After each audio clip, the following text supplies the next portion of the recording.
stressful part about touring? You know, I think just at the end of the day, it's your responsibility to get everywhere where they need to go for everything to happen. So I think it's not even like one particular thing. It's just always knowing that if something goes wrong, it's kind of on you. Like even if somebody else causes it to go wrong, like it's your job to make sure it still happens. So I think it's just that. Like sometimes I don't sleep because I'm like stressing. Like I couldn't sleep. We got up and we had to like get merch off and stuff because you can't drive merch over into Canada. We got back on the bus and like everyone went back to sleep when we got on the bus, and like I stayed awake because I was like, what if we have border problems? What if we, So it's just, I think it's just that, like just knowing, oh my gosh, what if everything doesn't go right? A lot of pressure. Yeah, it's your fault. Sorry. It's okay.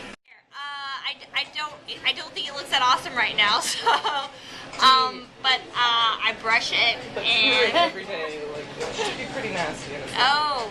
And do you diet yourself, or do you? No, and it looks really bad right now. There's a guy, his name is Joe, and he's awesome in Vegas, and he causes the band calls me Rogue sometimes. I didn't do this I didn't do this to look like Rogue, but apparently I do.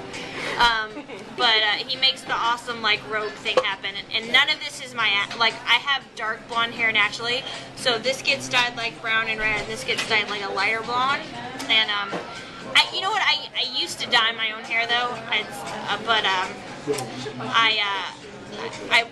it's really hard to get like blonde and red. So yeah, no, a guy named Joe does it, and that's why I haven't got it done in a while because he's in Vegas. And my cousin is a colorist, and I was gonna have her do it when we were in Atlanta, and she was all booked up. She's very popular. So. Well, Rogue's pretty cool.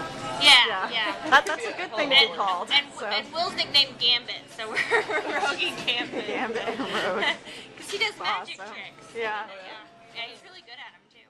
Should have him do them sometime. You should do that. Are you a cat or a dog person? You know, I would say normally I'm a dog person. I grew up liking dogs, but there is, Dean is like the most awesome cat you'll ever meet. And so if we're talking about Dean specifically, I'm like, I heart Dean. But usually I'm usually a dog person, I think, overall. If you could switch places with anyone for a day, who would it be and why? Oh, I don't know. It's a good question. Let's say living or dead. Lucille Ball. She's pretty, I'd love to know what it was like to be her. She was like super awesome, smart, like powerful. Gorgeous. Yeah, she was beautiful, and like that got downplayed because of the comedy thing, but yeah. Right. Either her, maybe Audrey Hepburn. She's pretty freaking awesome too. Yeah. One of those two. Walk around like her for a day? Yeah, we were watching Breakfast at Tiffany's yesterday. There was at the venue yesterday, they actually had a VCR, and they cassette tapes of like South Pacific, and I put Breakfast at Tiffany's old school. Yeah, and I was watching that, and like it didn't matter what she did, she just was gorgeous. Awesome, yeah.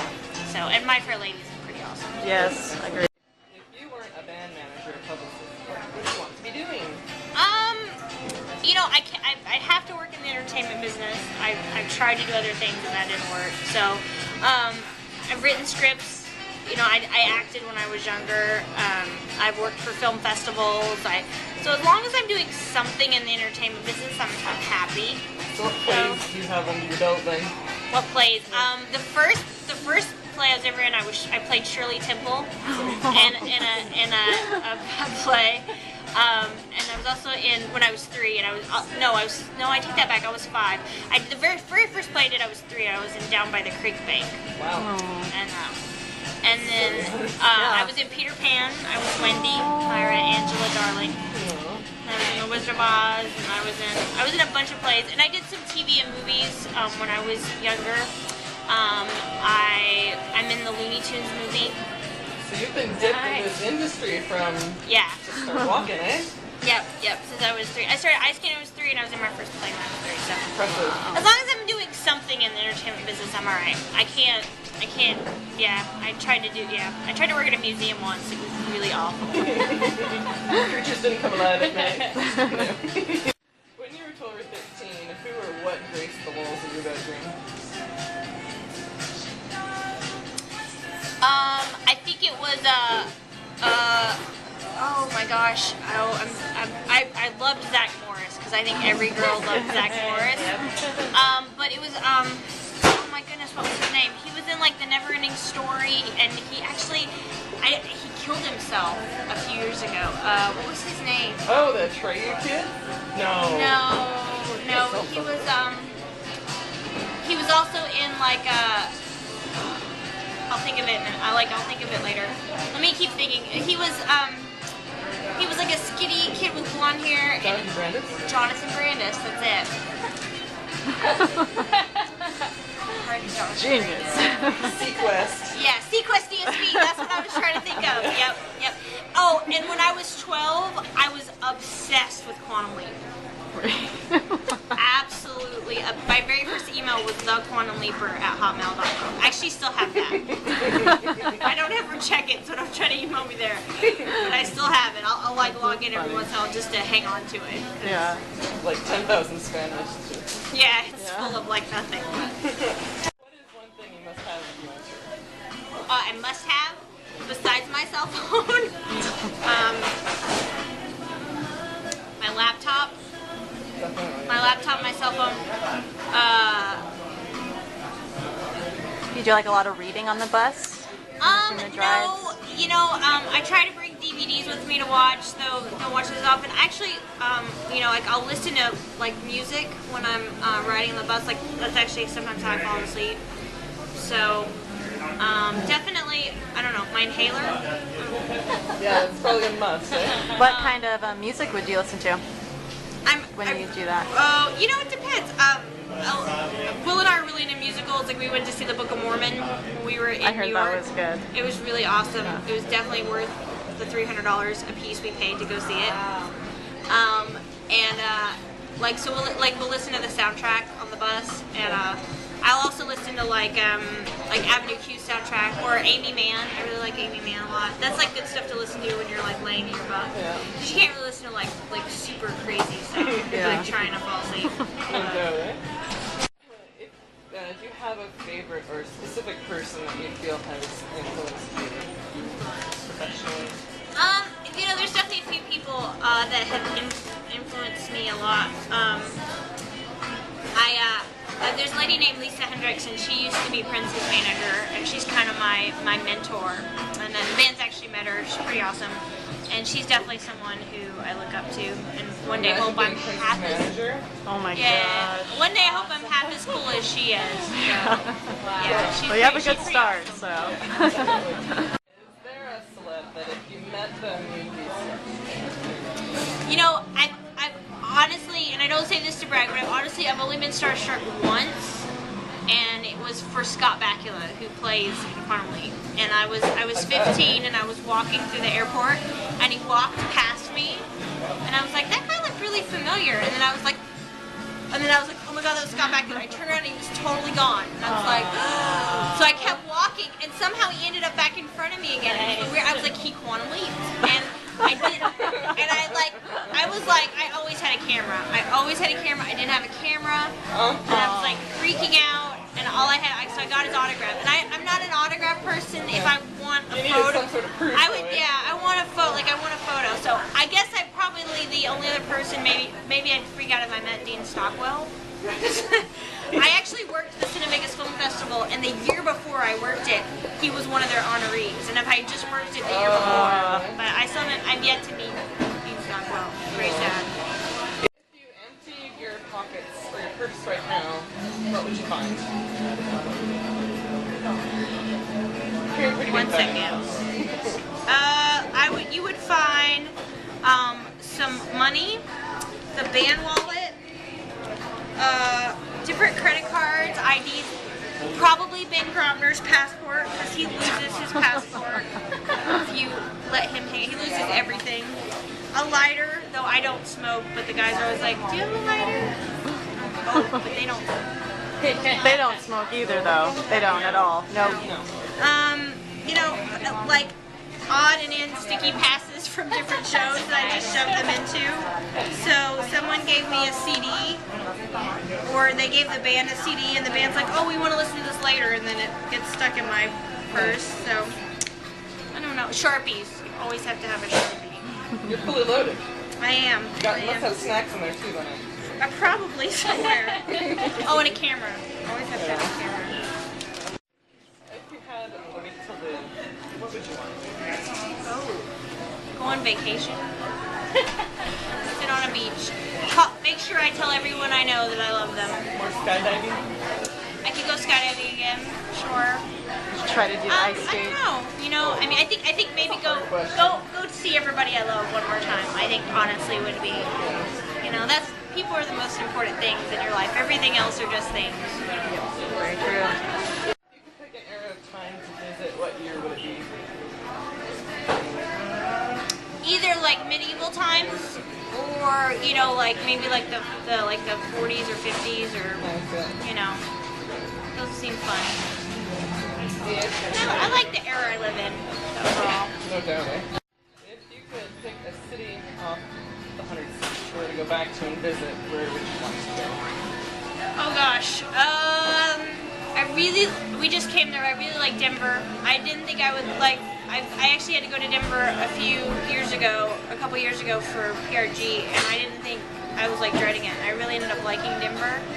So Chattanooga, Tennessee is on the 100 city tour list. I haven't gone there yet, but that's very close to where I'm from, so I wouldn't mind going there.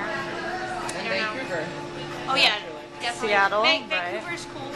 Toronto's cool. Seattle was fun. Seattle was amazing. I really like Denver though. Denver's really cool. Really? Yeah, it's random. I Colorado's know. probably really nice for the hiking and stuff. Denver's just like this awesome little city. You wouldn't think, like, you're like, oh my god, why would anyone go to Denver? And then you're there and you're like, oh, I really like it. Yeah, I was going to go hiking there, but... And if you go to Denver, like right outside of Denver, you go to like the Celestial Seasonings. They have like a tour where they make the teas. No. And you can taste all the teas. It's so awesome. It's free. Wow. It's really fun. I went there like every weekend. And I was in Denver for 2 months for work, and I went there like every weekend. It was kind of silly. What is your favorite comfort food?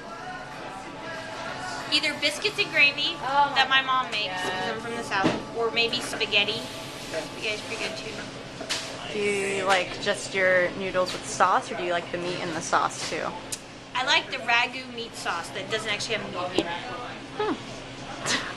Mystery meat. Flavor. Keep flavoring. It's just like there's no actual, you don't see meat in it, but it's just meat. Flavoring. It's good. Manual or sonic toothbrush? Oh, I have a manual toothbrush. I thought you were going to say manual automatic, and I have a manual car. So I was like, That would probably be a better question. yeah, I have a manual car, but I have a manual toothbrush. I would, if someone wants to send me a sonic toothbrush, I'll totally try it though. I don't know. What The color? ones that like time it. Oh yeah. On your toothbrush. That's really cool. And when it's done, it like lights up a little happy face. Gromner's obsessed with his teeth. He probably should get one of It's those. excellent teeth. Yeah. What color would you want your Sonic hair for all the Lani fans out there? Yeah, because you're gonna get like 50 now. My Yeah, Sonic just so you know. Blue? I don't know. I didn't know they come in colors. Any colors. Socks or bare feet? Socks or what? Bare feet. Socks or what? Bare feet. Oh, bare. Oh. Socks if I'm wearing shoes. If I have no shoes on, then barefoot. Definitely. Today, what would you say has been your biggest professional struggle or success? My biggest struggle would be just I look really young, so people just assume I'm young, and being a girl is never easy. Right. You know, I mean, like that's the cliche answer, but it's true. But yeah, looking like I'm 12, people are like, oh, how long have you been doing this? And you're like, 15 years actually. Thank you very much. Well, I think that's part of why people admire you, because you are a young professional who's, you know, I started doing this when I was 15. So, and success, I don't know. I mean, I guess where I am now is pretty good. Yeah. You know. Like any sort of venue or something that you. You know, the last time I was here and I had to pull off the second show because Jackson couldn't make it the first one, I was pretty like proud of myself. I was like, Oh, we were proud of you too. Yeah, I was. That was right. I impressed myself on that one. I literally like I left going, holy crap! I can't believe I just pulled that off. That was an epic evening. And actually, on this tour, we played Summerfest, which is, and we were one of the, we were right before Airborne Toxic event. And right before the guys went on, like the stage manager at this, was like, said something, and he goes, well, it's your stage, do whatever you want. This is your stage or whatever. And I was like, oh, like I'd never been told that before. Yeah. And I was like, I guess it is my stage because I'm the band manager. In that sense, like when you manage a band and you play like a festival like that, when the band's on stage, it's your stage. Whatever you say goes. And so I was like, oh, okay. And that was like, wow, don't know I ever thought I would actually nice hear that. Nice little notch on the old success belt yeah. there. Yeah. There you go. My so. stage. Oh, one other, I did actually, I toured with Gnarls Barkley, and I had to pull off a couple things during that tour that I was like, oh, okay. I can't believe I just did that. I can't believe I got somebody through 4 countries without proper paperwork because somebody had screwed up not gotten them the right paperwork, which was not me. Must be a good talker. Something like that, eh? Say to the Team Manager fans? Sure. Well, I want to thank everybody for being my fan. I don't know gosh, see, you got me tongue-tied. I really appreciate all the, it's really nice. I don't think there's probably not another band or tour manager out there that has a fan club. So it's really sweet that you guys, I'm sure being a band tour manager is a lot of hard work, and people don't understand that. Most people don't. They see the band, and the band, of course, definitely deserves appreciation. But it's nice. It's really nice that there are people out there that it's a different dynamic for the fan base here because they admire the work that you do as well as enjoying the band, right? Yeah, no, and that's awesome. And I obviously you guys are totally awesome for liking the band, and like I said, I'm very humbled that you guys even think of me. So thank you. Of course. Thank you. Yeah. All right.